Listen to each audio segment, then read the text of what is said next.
पुण्याच्या पुरंदर तालुक्यातील कुंभारवळण गावामध्ये आंदोलकांवर लाठीमार करण्यात आलाय। प्रस्तावित विमानतळाला विरोध करण्यासाठी ग्रामस्थ एकत्र आलेले होते। यावेळी पोलिसांनी लाठीचार्ज केल्याचा आरोप ग्रामस्थांनी केलाय। यात 3 ते 4 ग्रामस्थ जखमी झाले, तर पुरंदर तालुक्यात ड्रोनच्या मोजणीलाही गावकऱ्यांनी विरोध दर्शवला। बैलगाड्या घेऊन शेतकरी रस्त्यावर उतरलेले होते। कोणत्याही परिस्थितीत आम्ही आपली जमीन देणार नसल्याचा पवित्रा शेतकऱ्यांसह नागरिकांनी घेतलेला। यावेळी लाठीचार्ज करण्यात आला। त्यात 2 ते 3 शेतकरी जखमी झाल्याची माहिती मिळते। कुंभारवळण गावात विमानतळाला विरोध स्थानिकांनी गावकऱ्यांनी शेतकऱ्यांनी केलेला आहे। त्यानंतर पोलिसांनी आंदोलकांवर लाठीमार केल्याचं कळतंय। ही त्याची दृश्य आपण पाहतोय।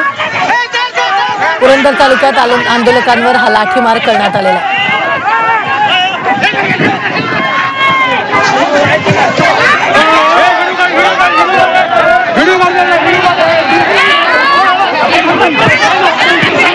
ही दृश्य आपण पाहतोय। ही मोठी बातमी आपण आत्ताच्या क्षणाची पाहतोय ती म्हणजे शेतकऱ्यांनी ग्रामस्थांनी यावेळी या विमानतळाला विरोध केल्यामुळे मोठ्या प्रमाणात लाठीमार करण्यात आला आणि त्यात काही शेतकरी जखमी झाल्याची माहिती मिळते।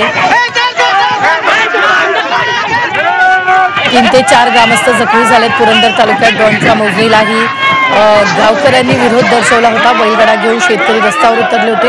कोणत्याही परिस्थितीत आम्ही आपली जमीन देणार नसल्याचा पवित्रा शेतकऱ्यांनी घेतलेला आहे।